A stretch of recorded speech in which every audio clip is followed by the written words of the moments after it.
Abonnez-vous à la chaîne YouTube, cliquez sur la cloche de notification pour nous suivre en temps réel, partagez, aimez et commentez la vidéo. Ziguinchor ak waa ENDA ak it seen rajo Génération FM ñuy amal loolu rek di ay waxtaan ngir ñaax askan wi ñaax jigéen ñi ñaax góor ñi bref ñaax képp koo xamante ne ni auditeur la mu toppatoo li nga xamante ne ni moom mooy wérgu yaramam ndax ni ma koy waxee bis bu ne wérgu yaram amul benn yoon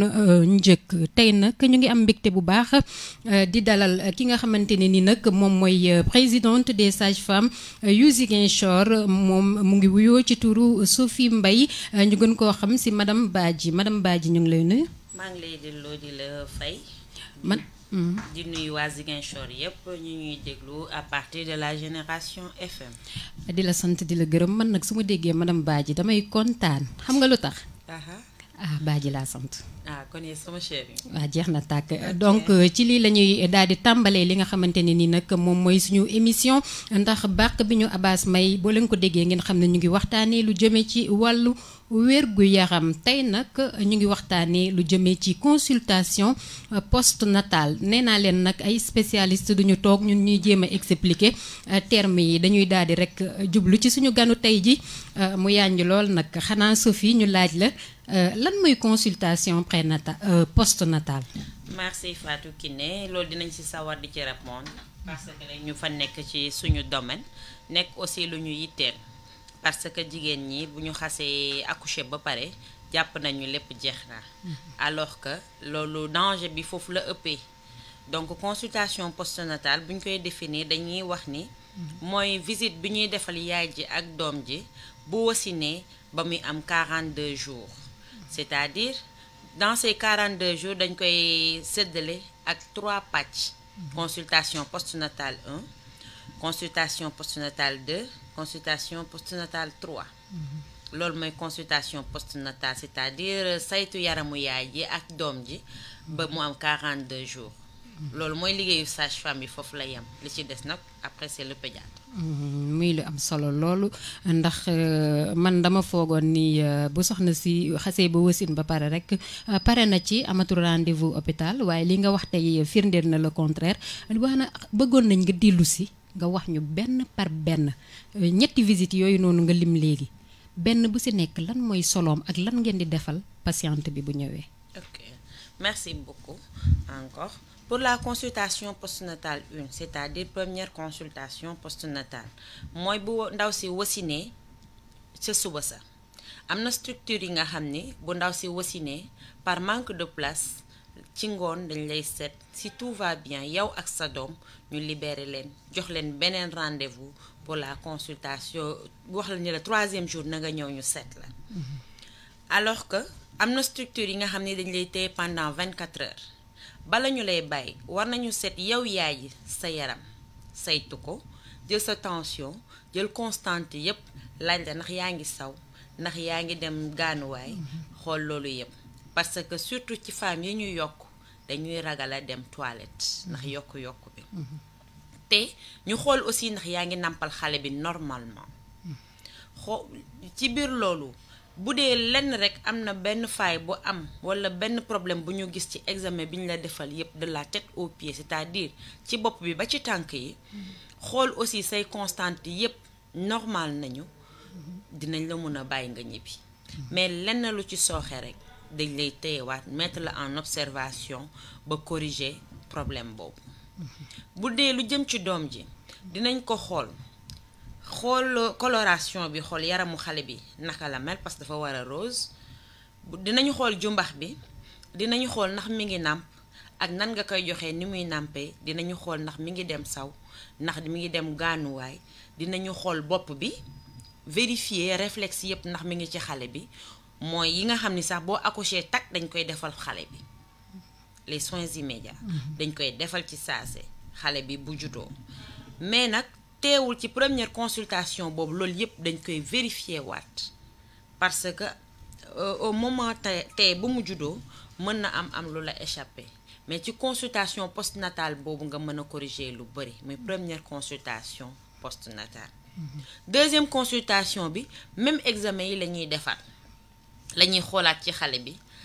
te aussi dans chaque consultation dinañ la jox ay conseils ci lekk bi ci solin bi ci hygiène bi parce que hygiène bi mooy base bi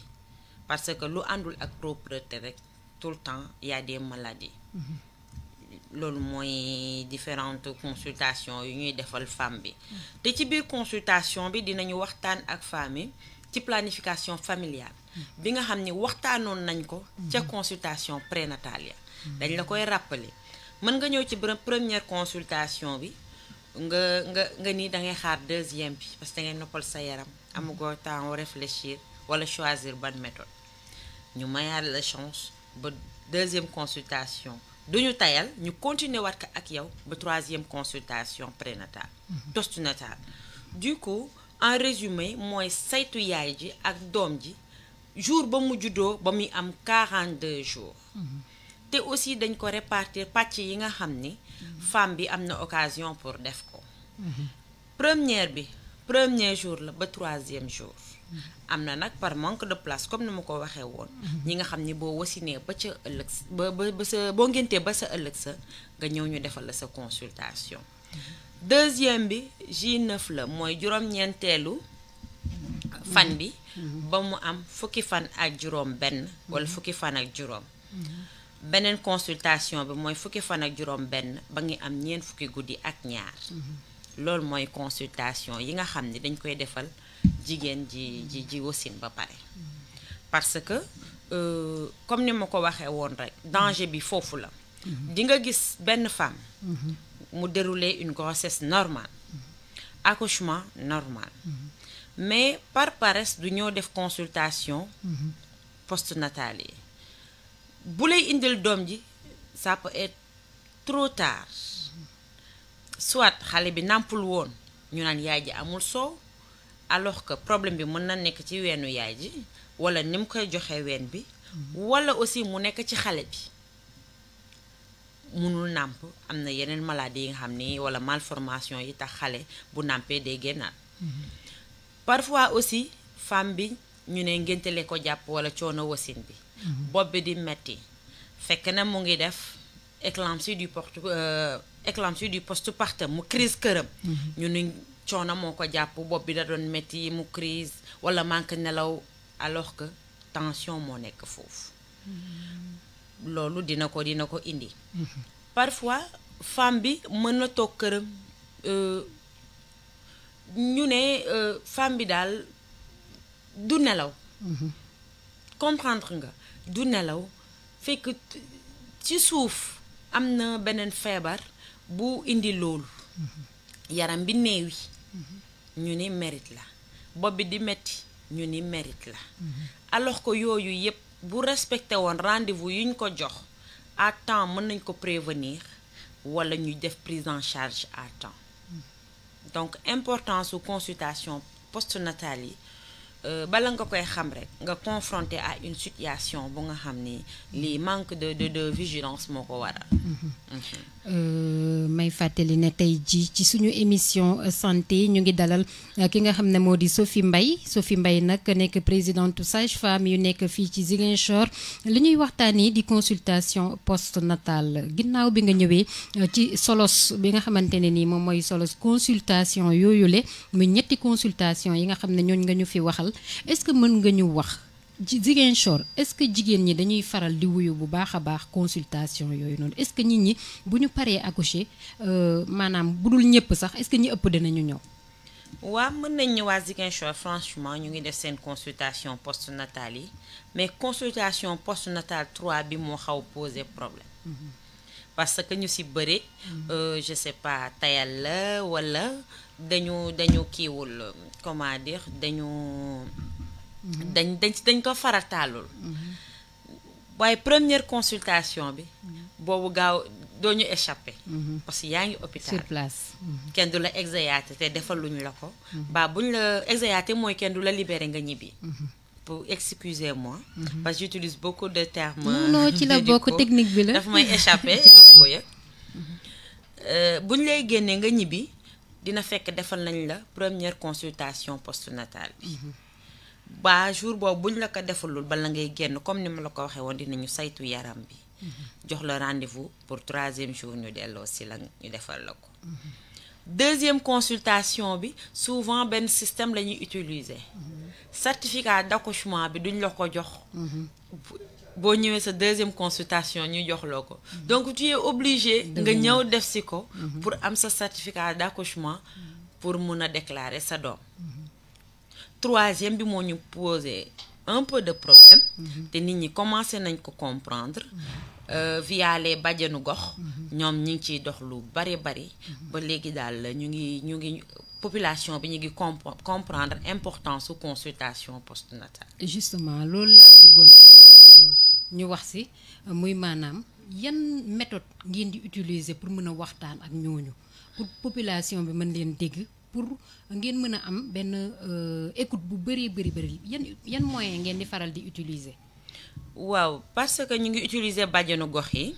ñu ngi utiliser relais communautaire yi en même temps ak causerie yi ñuy def causerie yi c'est au moment des consultations prénatales wala des jours de causerie dans les quartiers par les bàjjenu gox et par les relais du coup nit ñi daal avec ces moyens ñu ngi parvenir à avoir bokki sa femmes yu bëri ñu ñëw di def seen consultation postnatale. Et quels sont souvent wala lan mooy jafe-jafe yi nga xam ne yooyu ngeen di faral di jànkoonteel boo leen demee pour waxtaan ak ñooñu amul ay réticence wala lu demee noonu. souvent du am réticence du personnel technique bi peut-être su génnee dugg ci quartier bi parfois mu def ay VAD des choses comme ça mais li ci ëpp relayer ak bàjjanu gox yi dañ nekk des personnes crédibles dans le quartier te aussi quartier bi moo choisir ay relais ak ay bàjjanu goxam kooku nit ku ñu am confiance la ci moom ci quartier bi donc kooku am na accès ci kër yi ba mun na dugg waxtaan ak nit ki sans problème te souvent ñoom dañ koy réussir te aussi sage-femme bi wala infirmier chef de poste bi nga xam ne il fait office de sage-femme dans son poste de santé parce que am na poste yu amul sage-femme infirmier yooyu au moment des consultations prénatales déjà ñi ngi lay informer sur la consultation postnatale du coup yow xam nga ni soo wasinee am na visite yu lay xaar yow ak sa doom parce que xale di nga gis mu juddu mu crise fekk na tétanos néonatal dal na ko heureusement du ma ni éradiquer nañ ko mais bëreetu mu dal xale bi fu mu jaar ci jumbax bi donc hygiène bi waroon wala information bi yaay ji waroon am su ko amoon amaana loolu du situation boobu du posé wu xale dinañ la ko indil ci benn situation bi nga xam ni mu wow koŋ wala mu wóor la ni kii dafa malnutri wala déshydraté parce que malnutrition sax teel na wax ci bébé mais mu déshydraté ndax lan ba mu juddoo ñu ni yaay ji amul soow wala xale bi nàmpul buñ la koy indil franchement da ngay décourager par rapport ak xale bi nga accueilliroon bi muy judd te xiif xajul sax ci mag waxatuma laaj ci bébé aha ñu des ba léegi ci li nga xam ne mooy consultation postnatale bi consultation boobu ginnaaw solo si nga wax noonu wax ko ci itam li nga xamante ne nii moom mooy xale bi nga xam ne dañ koy saytu di ko xool di ko suivre donc yaay ji ci jëmmu boppam lan moo ko mën a dal su suivrul li nga xamante ne nii mooy ñetti comme benn bi moom da ngeen koy exiger ñaari consultation yu des bis bu ñëwul rendez-vous lan moo mën a dal yaay ji lu ko mën a dal sur le plan médical la koy dal mooy ay feebar mën na ko dal te du xam lii lan la soit mu crise fekk def na éclampsie du postpartum soit ñu ni mérite bay yéeg bopp bi di métti mu def nan la tudd sax xaw ma nuñ koy waxeeti en wolof mais ñu en français daal xam naa ni xaw ma moo wolof bi laay cherché rek waaw teqali ko sagoom ñu ni bopp bi mooy métti mérite bi mooy yéeg alors que mën na nekk infection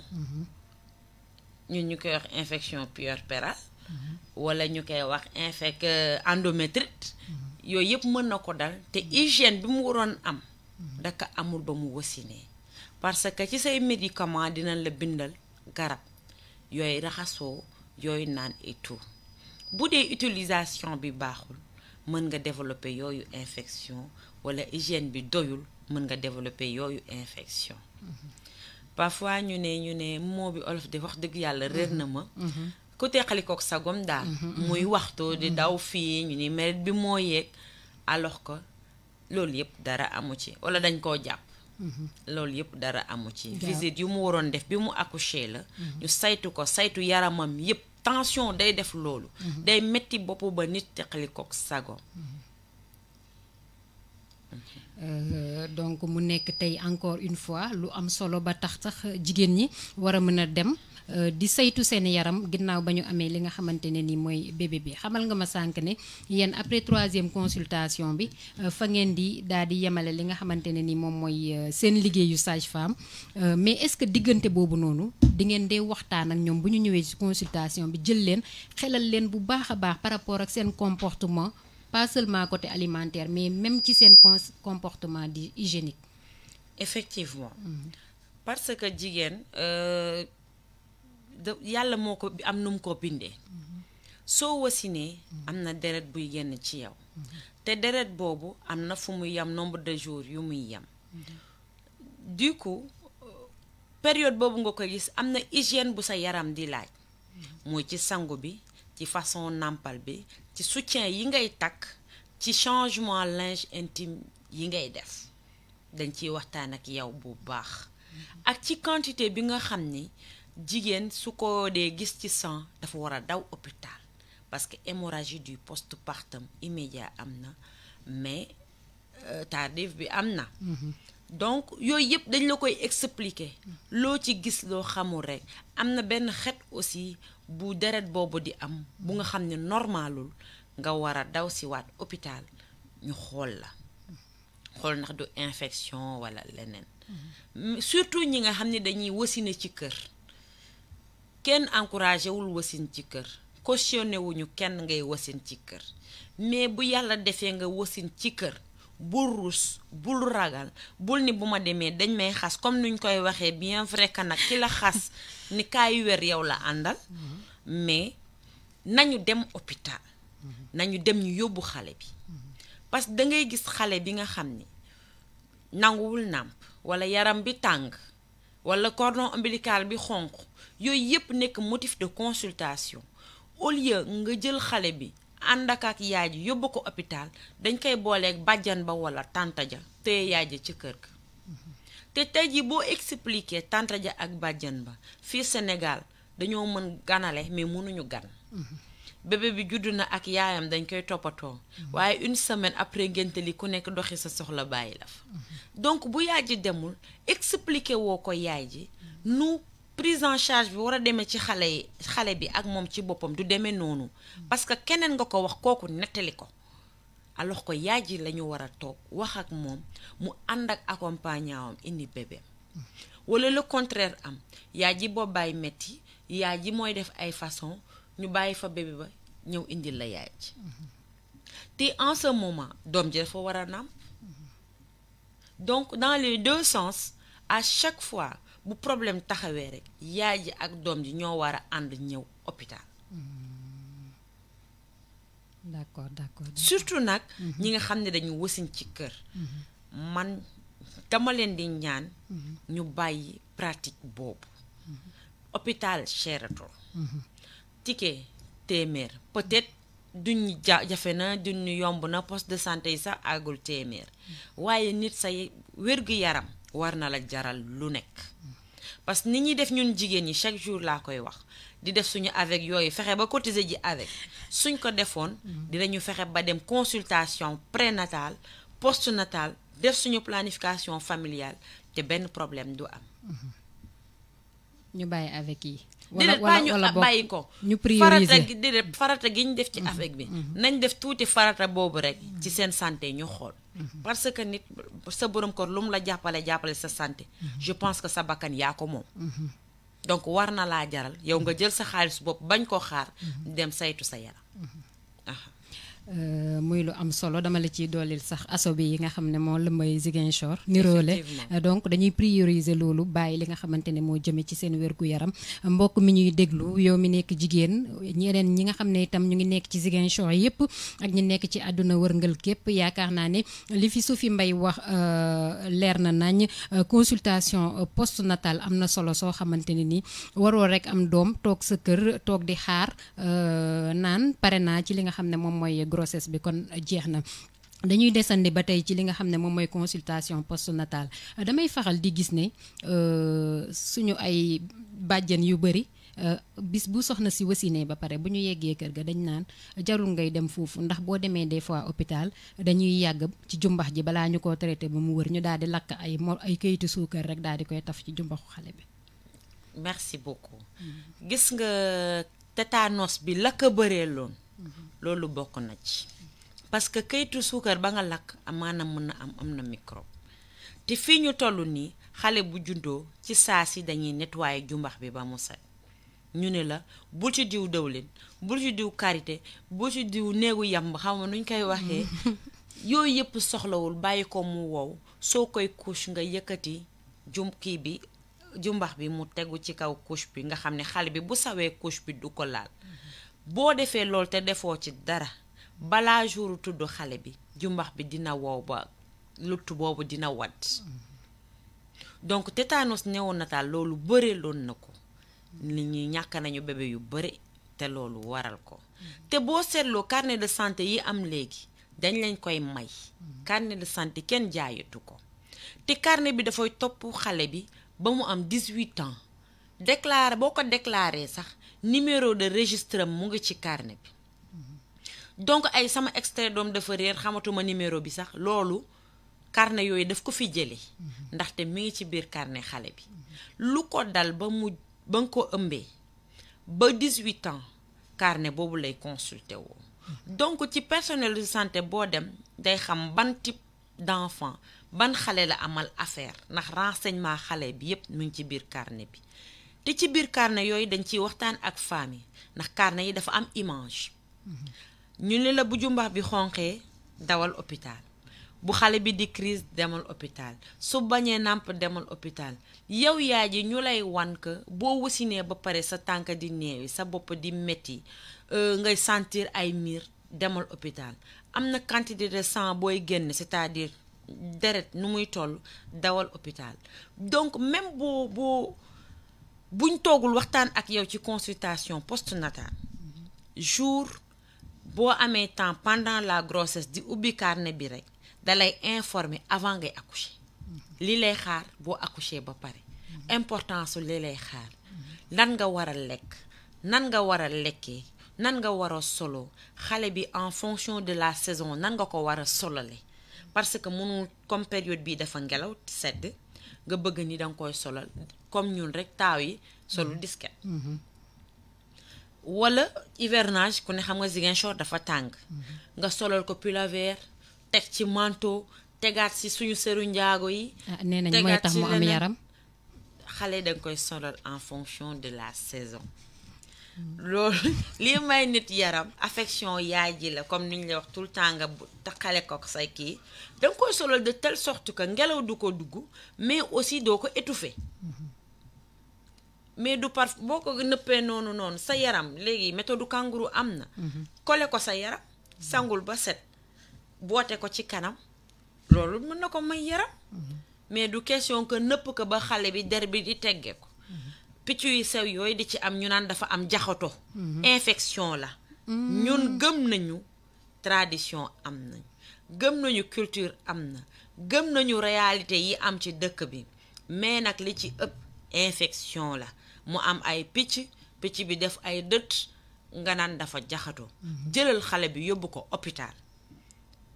en 3 jours ñu jox la médicament loo koy sangeek la koy nettoyer yépp mu denc yaramu xale bi que muy dem ba indi yeneen problème weddi wu ñu jaxato am na de mais scientifiquement amul fu prouver ni lii jaxato bi ñuy lekk xawma nuñ koy tuddee moo ko joxe te gis nañu aussi buñ ko traité dafay wér en 3 jours sang bu set rek mën na ko wérloo. du jaxatu rek parce que am na ay leket ak jaxatu bi nga jël ko xooj ko boo ko sangee mu dañ yenn saa yi ñu ne la xale bi koŋ moo ko jàpp buy nooyi muy xaw a fat ñu naan koŋ bi moo ko jàpp tu es obligé d'aller chercher koŋ boobu noonu xooj ko sangee ko sa doom bi donc lu am solo la préjugé yooyu noonu yéen en tant que agent médical ngeen sensibiliser. koŋ boobu moom wax dëgg yàlla maa ngi koy c'est une première information bu may am mais leket bi dégg naa ko ñuy wax da nga koy yóbbu côté kër nijaayam ñu takkal ko xawma lan léegi boo nekkee kuñ fi affecté te nijaayam nekk ko fi foo jëm nañu xoolee rek déedéet da ngay comparer wala mu nekk France affaire bi dal ko ay nijaayam dañ koy delloo ci Sénégal pour ñu takkal ko loolu mënul nekk donc hygiène bi def ci jouer prise en charge des enfants commence par l'hygiène maman ak doomam ñuy faju à temps alhamdulillah xale bu juddoo ba muy am juróomi at du fay hôpital kon ban paresse lañu war a am ñun jigéen ñi surtout parce que suñu jëkkër yi ñi ngi daw di uti di ñu indil bien vrai que suñuy dem hôpital war nañ ñu accompagner parce que ki fanaane téye doomam guddi lëm xëy suba bëgg yenduwaat ak xale bi metti na kon ñoom war nañuy jàppale ci kër yi jàppale ñu ci bu ñuy defi suñu consultation postnatal parce que début boobu dafa metti surtout que léegi jamonoy appartement la yow ak sa jëkkër ak sa doom mu fanaane jooy ba suba boo xëyee suba au lieu nga tal yóbbu ko nga tal ni xaaral ma nelaw tuuti alors que xale bi mu ngi souffrir jooy yooyu mën na nekk lu anormal. madame Badji am na leneen loo waxati rek lu am solo yow daal dafa mel ne man sage-femme yi heure bu ñu ñëwee rek yëkkati kàddu goo xam ne dañu ciy jàng lu bëree bëri wax nga sànk lu am solo bu baax a baax muy côté xale bi comportement alimentaire bi nga xam ne da ngeen koy sensibiliser des fois femmes yi ndax bu ñu sukkandikoo ci yenn sage-femme yi da ngeen ne xale bi bu juddoo na nàmp weenu yaayam mais foofu est-ce que doo leen fa am ay jafe-jafe. waa dinañ fay am jafe-jafe surtout que ñun Sénégal dañuy am habitude dëkk ak ay bàjjen ak ay tante ak ay goro yow soo ak sa yaay sax da ngay dëkk ak moom yow soo préféré damay def allaitement exclusif jusqu'à 6 mois duma jox sama doom bi ndox il suffit que nga bouger dañuy jox xale bi ndox donc tu es obligé tout le temps nga nekk ak sa doom bi wala ngay traire sa soo bi c'est-à-dire di ratt soo bi di ko fi bàyyi ñuy jox xale bi te réalité yooyu kiiwuñu ko comment dire suñu réalité yooyu dafa exister daal dafa exister te xale ba muy am juróom benni weer soowu yaayam doy na ko ñu leen di ñaan que suñuy nàmpal xale yi ñu jël seen ween jox ko benn mu nàmp ba suur ñu yëkkati ko ba xale bi géex ñu daal di koy tëral xale boo koy tëral danga koy tëralee wet parce que xale amul habitude bu sojee di nooyee gémminam xale bakkanam la am lay nooyee boo ko tëralee wet si la noyyeem di gën a yomb mag mooy soj di ŋaang pour mun a noyyi mais xale amul boobu réflexe boo ko joxee sa ween ba mu am juróom benni weer dina ko protéger ci feebar yu bari dina tax mu am sa affection yow yaay ji nga am affection am du moment où que soo koy nampal daf lay xool boobu mu lay xool tantôt papaam romb ko tapote ko xool doomam rek ça joue quelque chose lu bare lay def ci xale bi jom sax da koy inculquer xale boobu parce que di xool sa yaay c'est autre chose mu lay xool di foo ak yow dafa neex taf la ci yaramam bu tàng da lay protéger ci lu bari comme li olof di wax bëtu yaay gàllaaj la ci doomam bu ñu paree ci allaitement boobu nga xam ne danga ko koy jox pendant 6 mois toujours sax ci allaitement bi soow boobu dañ ni 80% yu ndox la ñuy bàyyi soo ko joxee ween bi ba si yàgg nit ni la jox ko beneen ween bi waaw loolu la ñuy faral di wax alors que dangay xaar ba beneen tété nga jox ko beneen ween bi mu jël ko mais sooy def cuub càpp fu ne nga jël jox ko xale bi ndox rek lay nàmp nutriments yu essentiels yi nekk ci biir soow bi du ca àgg mukk parce que à chaque fois danga koy dagg commencer beneen bu demaat fële dagaat ko ay ndox rek lay nàmp. donc da ngay am patience wu jox ko ween bi mu nàmp ba suur beneen tete nga jox ko beneen ween mu nàmp ba suur. que aussi ñu bañ di tayal naan sama doom ji de dafa bëgg nelaw toute la journée xale bi di nelaw parfois yee ko ba mu yeewu nga jox ko mu nàmp ba mu suur ba géex nga tëralaat ko. mais yow yàkkamte nga mu nelaw rek ba nga dem nelawi xale bi nelaw à longueur de journée.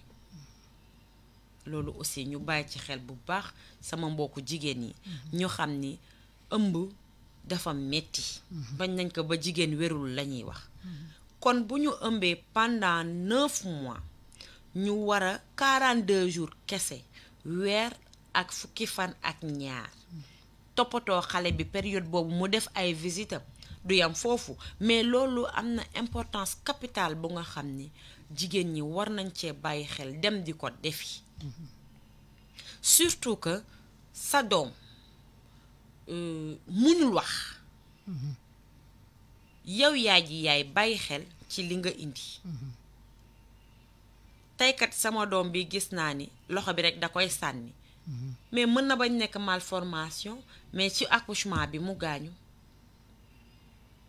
comprendre nga war koo jël yóbbu hôpital yóbbu woo ko hôpital loxo bi ni las rek. tant que nit jógewul fële ne la yow xoolal sa loxo doom bi wala nga ñëw consultation ñu def consultation bu gis ni xale bi nii la mel. parce que au moment de l'accouchement biñ koy xëcc mën nañ ko gaañ. alors que yëgoon ni gaañ nañ ko xale bi di jooy rek. soo ñëwul consultation postnatale kenn du mës a déceler loolu alors que mu ngi souffrir parce que dañ koo gaañ bi muy juddu. kon daal ñi nga xam ne xale bi des fois buy jooy yu metti ñu ne dafa am ñenn ci suñu cosaan ñoo xam ne xale bi waru leen a gis bu ñu waxee ak yow sax nga yore ëmb nga yore xale bi bu jooyee guddi dañ lay ne yóbbu ko ca mère ba leen le donc lan ngay xelal nit ñi ñu njëkk a saytu dem ci sage-femme bi mu xool xale bi wala. man dama leen di ñaan ñu boole ñaar yëpp. parce que dañu am ay réalité tey jii mën na nekk loolu la. médicalement amul beneen problème. mais nag nañ ca boole hôpital ba. am na partie bu am importance bu mu ciy joué. soo demee ci hôpital ba ça ne te coûte même pas 20 minutes pour ñu xool sa doom. buñ la nee gisuñu dara. wala yaram bi mi ngi tàng ñu jox la garabu yaram buy tàng kese bu la neexee nga associé si leneen naa. ku nekk ak sa réalité. kenn du négliger kenn comme feebaram doo ko xeebal ak xam-xamam. wande nag hôpital am na ci yoon. sa doom fanaane na jooy ba suba yóbbu ko hôpital ñu dem xool lan moo waral jooy. mais dafa war a jooy ñetti weer systématiquement amul fenn. waaw nee nañ dafay aar nit ñi ci biir kër gi buy jooy ba ñetti weer. nit ñi le waaw ba tey man mën naa leen nangul yooyu yëpp mais daal ci biir aar bi nañ ci boole kay aaraate ñu dem xool lan lay jooy. moom loolu lay demandé. ñu ngi leen di fàttali rek ne tey ci suñu émission santé ñu ngi dalal Sophie Mbaye Badji madame Badji nekk nag présidente bu sage-femme yu Ziguinchor man nee naa barki démb ba tey sax damaa waroon doon sage-femme ndax maa ngi fiy jàng lu am solo loo xamante ne nii tey gën na firndeel seen liggéey ak attention bu ñu am ci ñi nga xamante ne nii ñoom ñooy jigéen ñi ndax liggéey bu mel nii c'est pas donné à tout le monde ma leen di wax ni ñu ngi waxtaanee tey lu jëme ci consultation postnatale joxe nga sànq lu am solo man lu ma xamul woon te xam naa ne ñu bari ñuy déglu xamuñu ko woon dama dégg sànq nga ne consultation yooyu bu ñu indee xale bi hôpital amul dara lu ñuy fay te man dama déggoon ay 10 000 la ndekete amul dara lu ñuy fay. consultation postnatale xale ba mu juddoo ba muy am juróomi at xale du fay dara hôpital te léegi mutuelle de santé yi ñu ngi fi yow yaay ji amoon nga sa carnet mutuel 3500 la par personne avec photo dem nga consultation nga fay un ticket de 500 francs ñu saytu la saytu say doom jël bind sa ordonnance doom nga dem ci CMU bi pour sa ordonnance say ordonnance bu dee hôpital bi am na pàcc booy fay bu dee poste centre de santé bi am na pàcc booy fay lu fa amul nag amu fa donc ça ne te coûte rien benn téeméer boo demee consultation li ci des CMU bi ñoom ñoo ko gën a maîtriser ñu taxawu la ci kon 10 000 5 000 existé wul fenn ci diggante bi xale bi bu fi feebaree en dehors ci période yi la jox ni moom la war a def consultation postnatale am delluwaatal hôpital parce que agent de santé bi jógee këram ba muy préparer naan suba may liggéey ba muy wàcc liggéeyam boobu dimbali nit ñi rek moo ko fa yóbbu bul xalaat ni su ma demee dañ may xas bul xalaat ni lii sama sàggante la man de ku ma xas ci sama wér-gu-yaram dama naan dëgg maa bëgg parce que budul woon relation wér-gu-yaram boobu sa fit ak sa xel du la may nga romb ci mbedd di ma xas liggéey bi te du sax ay xas ay suggestion la ay renforcement la ay interdiction la mais du xas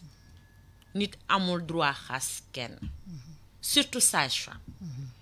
parce que ba nga ñëwee rek ni damay doon sage-femme nga bëgg métier bi parce que du métier bu yomb fu sa yaay fu sa sœur fu sa jëkkër bi ngay sëyal du mun a àgg si yow sage-femme ba moo fay àgg ci yow li gën a intime ci yow ci la sage-femme di liggéey ak yi mu àndal yépp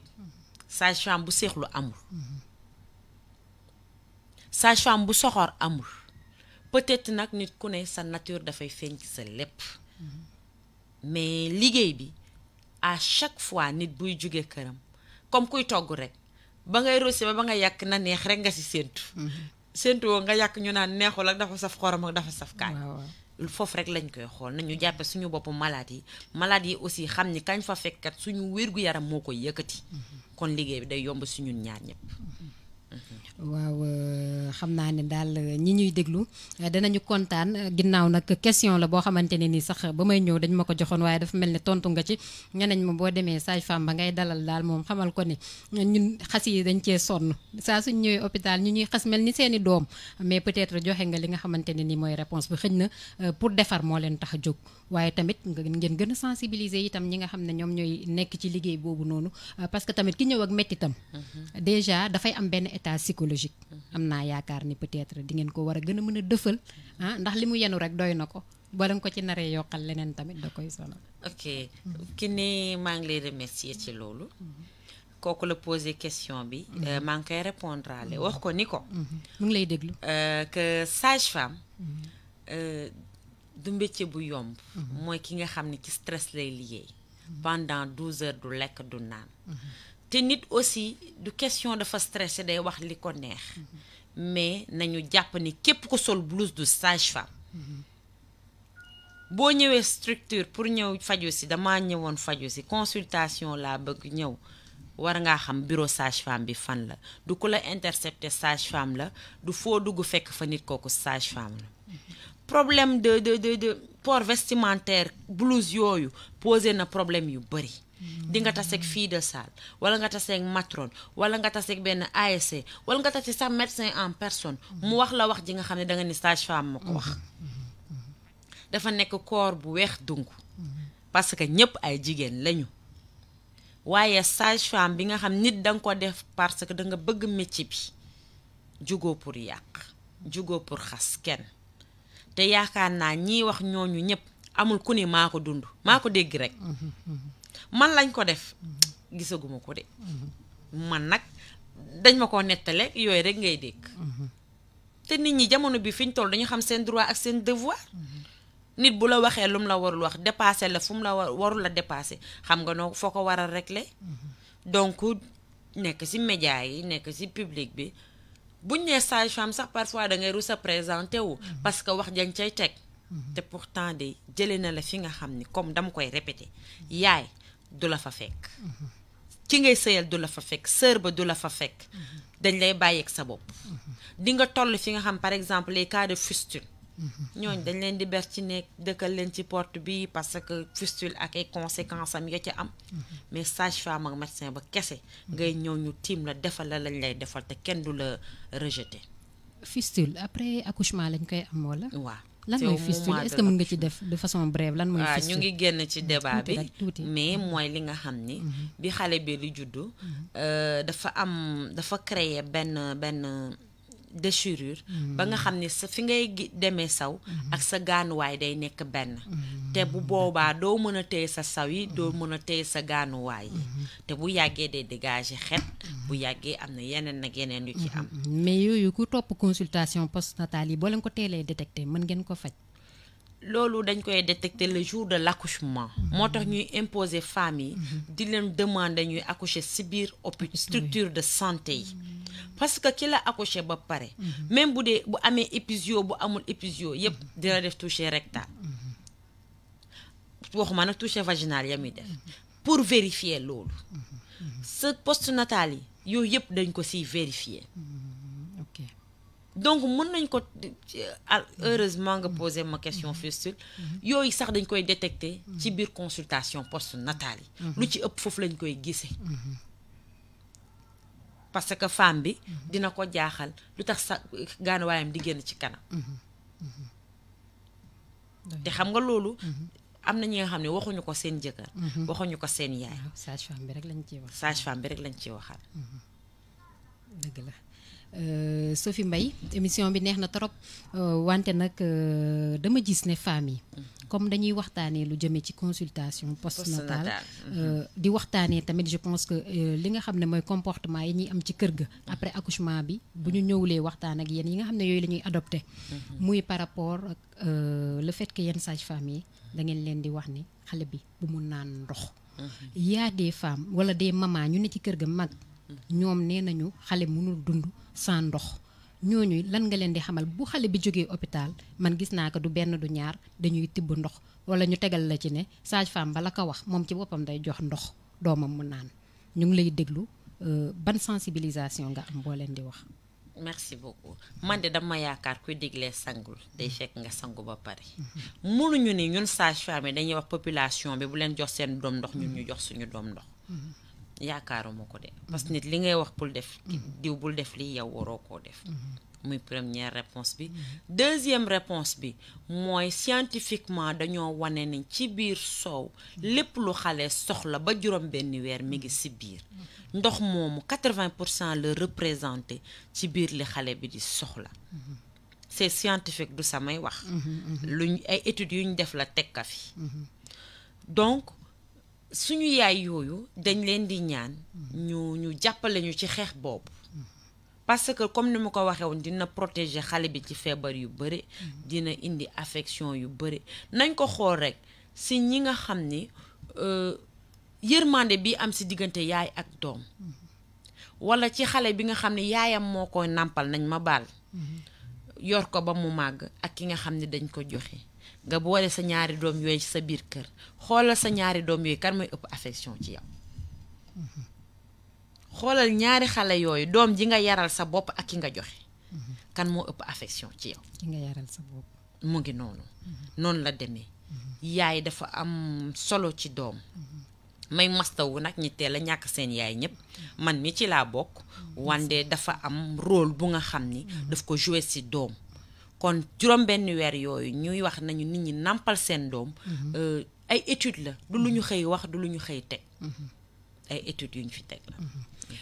ma dellu si tuuti ci li nga xam ne yaa ko wax sànq mooy méthode bi nga xam ne danga ne bokk na ci luy raffermir le lien entre xale bi ak yaay ji mooy méthode kangourou bi nga xam ne dañ lay proposer des fois nga teg ko ci sa dënn xale bi bu ndawee nga teg ko ci sa dënn des fois sax ñu takkal la ko nga tëdd ak xale bi nii mu nekk mu am benn lien bu fort bu nekk seen diggante waaye des fois c'est pas facile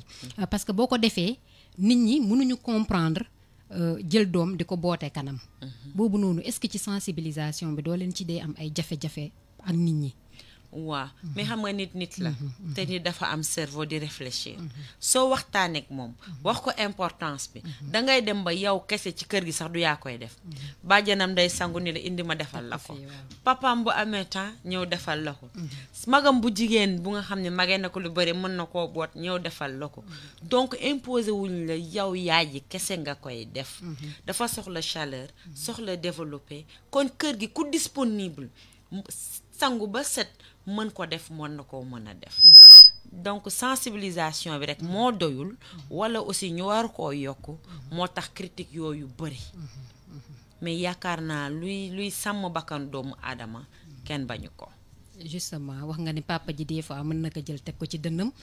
dañuy desandi ci loolu lan mooy wàllu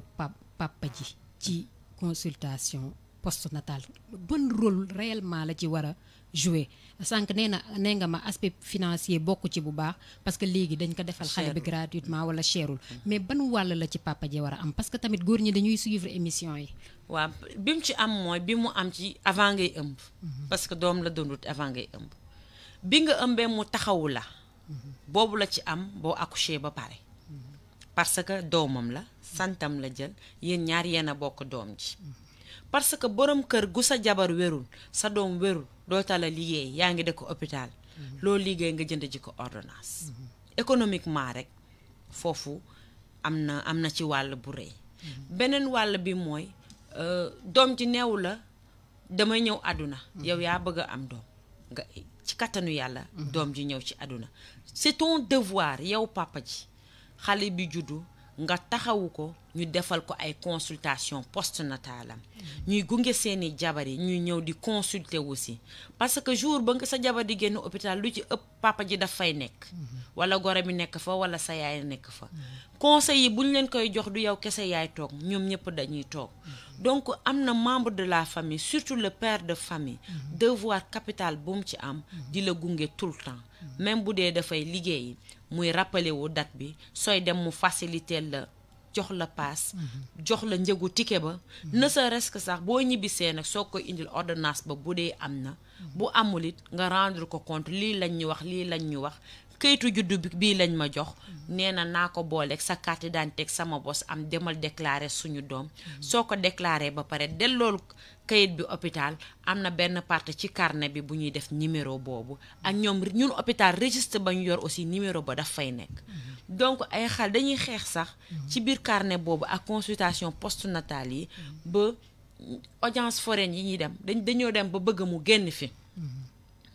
parce que xale bi buñ ko xasee déclaré am na kayitu juddu donc yow bu dee réeraloon nga ko heure boo delloo ci hôpital bi registre ba mu juddee woon ma nga fa dinañu génnee numéro boobu pour mu mun a am extrait bu dee day del école mais dama réeraloon kayitu juddoom xamatuma extrait ba te léegi du maire yëpp la ñu informatiser gum par partie lañ toll du yëpp du coup importance de consultation postnatale, surtout le père, la déclaration de l'enfant, les suivis postnataux pour que ñu dem di ko def. dëgg la da nga wax ne pàccu bi nga xam ne moom ngeen ci am yéen en tant que sage-femme dafa yem ci 42 jours. waaye dañu gis ne xaw ma ba xam ndax di nga ne génn naa tam bi waaye dañu gis ne bu loolu weesoo. pour jigéen ñi yóbbu seen doom vaccination tam daf ça pose problème am na benn centre benn district sanitaire bu ma demoon ñu ne ma Fatou Kiné dimbali ñu nga yokk ci sensibilisation bi par rapport ak jigéen ñi surtout ñu nekk ci sa koñ dañ leen di jox date dañuy obligé sax yéen ngeen di jël seeni téléphone di woo nit ñi di leen rappeler seen kii. effectivement pour PEV bi moom léegi poste de santé yëpp dañ yor seeni téléphone pour di rappeler nit ñi sa rendez-vous jot na te aussi poste yi administrativement comme sanitairement dañu répartir poste yi ku ne am nga sa zone de responsabilité mun nga par exemple mun nga juddoo hôpital de la Paix amuñu unité de vaccination ñu laaj la foo dëkk nga ni Escale poste de santé PMI mu ngi fa soo demee dañ lay vacciner demal hôpital Silence te le fait que ngay topp xale bi noonu ci vaccination daf koy topp booba muy màgg même buy voyager en Europe wala sax nga koy dugal préscolaire dañ lay laaj carnet de vaccination loolu sax laa la bëggoon wax am na xale bu ñu bëggoon dugal Dakar ci benn école duma tudd école bi day doon publicité waaye loolu la ñu njëkk laaj ba xam ndax yor nañu carnet de vaccination ba jour boobu man mii ci sama bopp sax dama ne waa lu ñuy doyee carnet quand je suis allée sur place mu expliquer ma donc c'est pour confirmer njariñ bi nga xamante ne nii yaa ngi ko ci wax même fii Ziguinchor préscolaire boo fi dugal xale da nga indi carnet de vaccination ce n'est pas seulement à Dakar ou bien ailleurs mais yeneen xale la fay fekk te dafa bëri maladie yu contagieuse dañuy xool état vaccinalu xale bi am na solo dafa fekk ay xale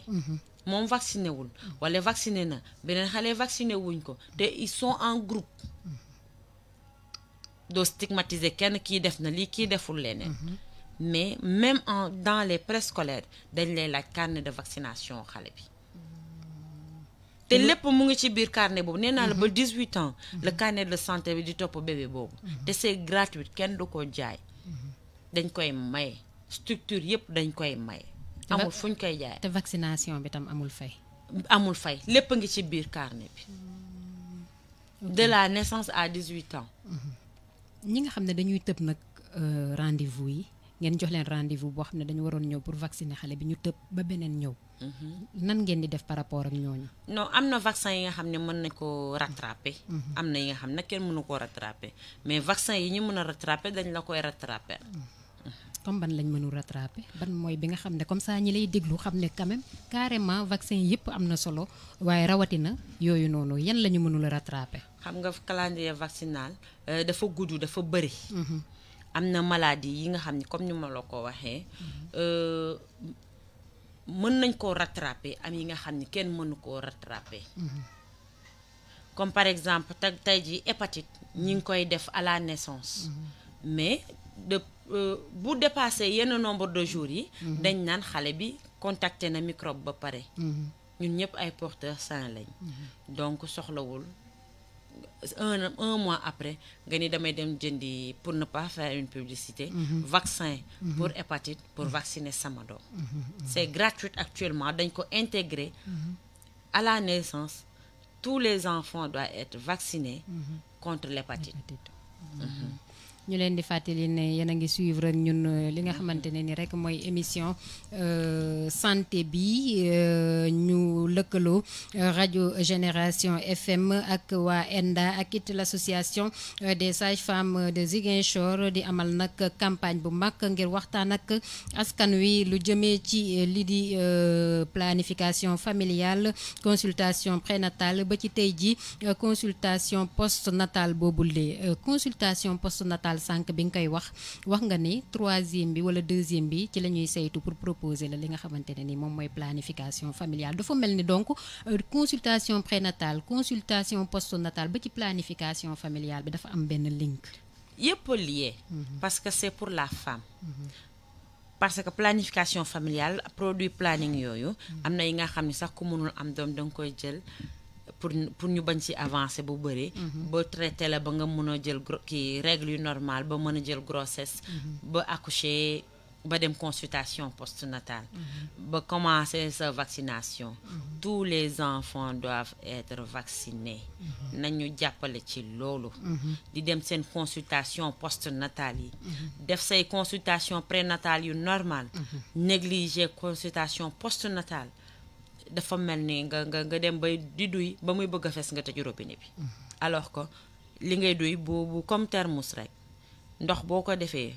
bu thermos bu feesee ak ndox bu tàng soo ko tëjee dina def 24 heures mais bu diggee day am ay trou ndox bi boo koy ubbi day cedd dootul tàng jër loolu am na solo de am na solo bu baax a baax xanaa rek di la laaj beneen question mooy ci consultation postnatale bi wax nga li nga xam ne moom mooy wàllu jigéen bi wax li nga xam ne moom mooy wàllu góor gi bi ngay démarrer wax nga li nga xam ne tam mooy seen wàll yéen ci consultation postnatale yi léegi ñi nga xamante ne ni tam ñoom ñooy suñu ay autorité nekk nguur gi est-ce que amul tamit rôle bu mu leen mën a jouer par rapport ak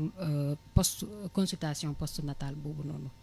jërëjëf xanaa ñu gën ñu jàppale ci communication bi c'est-à-dire ci sensibilisation bi ak effort yi nga xam ni am na ci parce que franchement ci biir effort yi surtout par rapport ak PEV bi y a des avancées yu ci am franchement par rapport aussi ci gratuité bi de 0 à 5 ans alhamdulillah femmes enceintes yi même chose ñuy ñaan rek sensibilisation bi gën a yokku franchement sensibilisation bi daal xaw naa des lu bari ñu yokk agent de santé yi ndax critique bi ñuy wax ci sage-femme yi mu wàññeeku ndax pour une sage-femme ñu jox la benn nombre bu nga xam ne de femmes à suivre boo ne buñ ne am nga benn attitude bi parfois c'est justifiable de parce que nit ku déborde rek souvent dina éclater te ñëpp supporter wuñu stress am ñi xam bu ñu stressé rek dañ koy manifester merci beaucoup. waaw émission bi jeex na ginnaaw benn waxtu lañ ñu cërale woon jamono ji ñu ngi ci 18h lan laay wax sax 18h jot na ca Balingoor wala. waaw jot na fii si Ziguinchor baa nga ca Balingoor. donc émission bi jeex na lan mooy sa kàddu gu mujj fii si Génération FM. waaw sama kàddu gu mujj mooy di remercier waa Enda Santé. ñoom ñu may opportunité.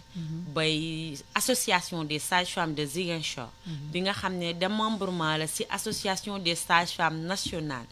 dirigée par Bigué Bambodj suñu présidente bu ñuy jaajëfal. parce que ñun ñëpp bu ñu ñemee dem ay rajo ak télé c'est grâce à elle. Franchement parce que liggéey bu rafet bu muy def. te ku ci nekk bëgg na chaque antenne rek nga dynamique. ñuy ñaan yàlla Enda yàlla jàppale ko ba projet yi ñu am bëgg décentraliser émission yi ci yeneen département de Ziguinchor yi ñu réaliser ko parce que nous sommes là pour la population. te ñuy ñaax suñu mbokk jigéen yi que ñuy dem consultation prénatale def seen consultation postnatale